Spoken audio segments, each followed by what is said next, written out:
The site of Tiwanaku was in fact bombed. Now, give me a moment, I will explain exactly what happened to this archaeological site.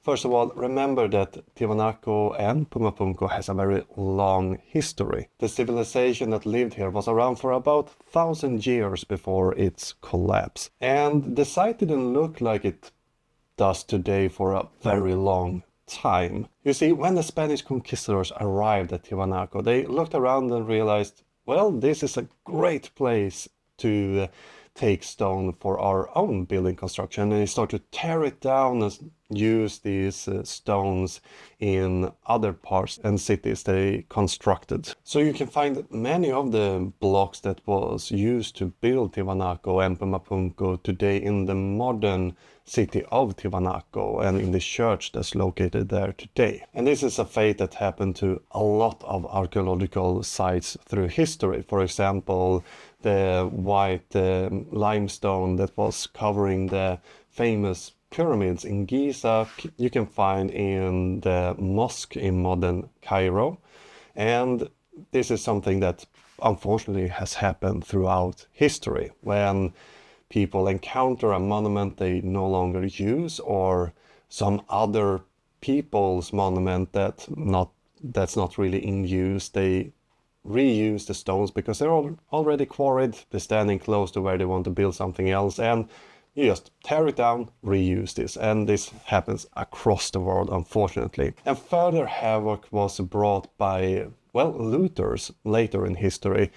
They tear down the structures trying to find imagined gold that they hoped would be inside these monuments. And we see this, for example, in the monument of Akapana, where there's a deep hole, a deep gash into the monument itself, and then that's leftovers from later treasure hunters. And whatever looting and the conquistadors did to the site, it's in, well, no comparison to what the railroad barons did in the early 1900s. With the expansion of the railroad in South America and Bolivia, they came to the site and they actually used dynamite to blow blocks off to use as a ballast in the rail tracks. So you find a lot of these amazing monuments in the old train tracks, unfortunately. So yeah, to some extent, Tiwanaku was bombed, not by some ancient civilization or something like that, but by modern humans not caring about the history of the site. And a further note here on what you see today at the site, it's the result also of excavation, very heavy-handed excavation in the 1900s, and very poor reconstructions.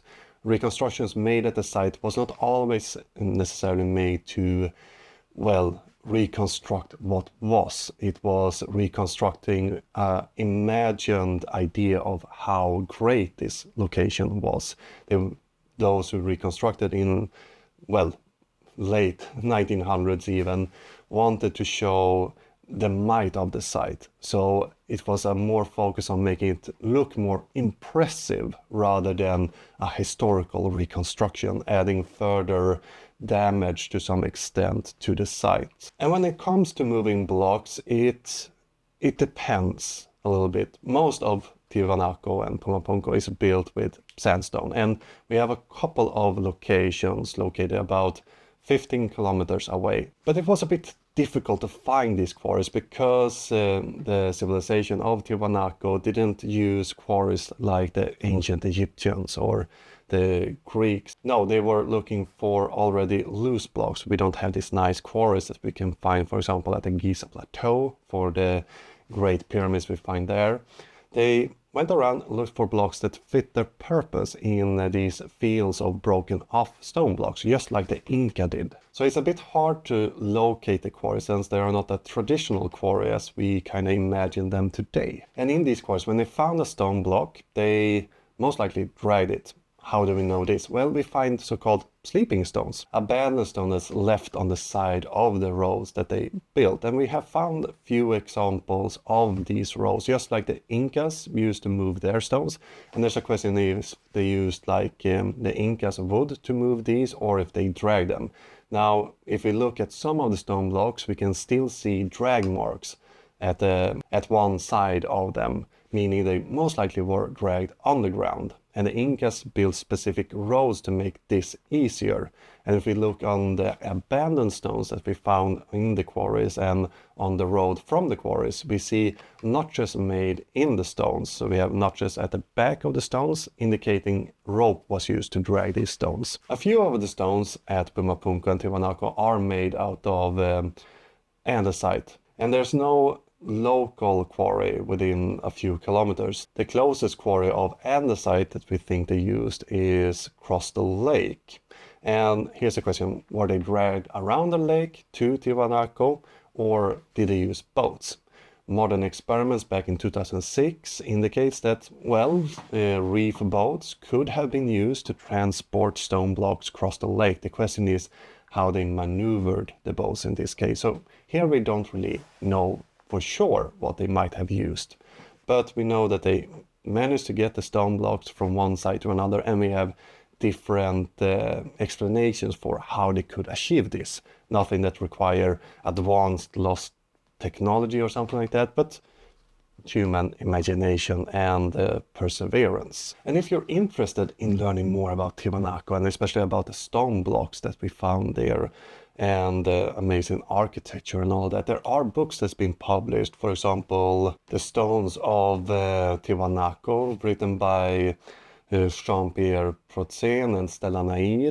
That's a very in-depth exploration of the site itself, and it's in English and not written really with an academic audience in mind.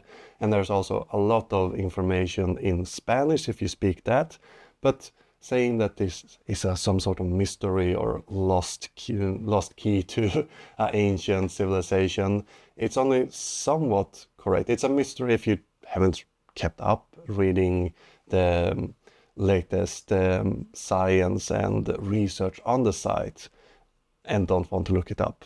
But for archaeology, sure, there's mysteries here and things we still need to uncover, but we still know a lot about the site itself and how it was constructed. And it does not require any advanced technology or some lost civilization to explain the site itself.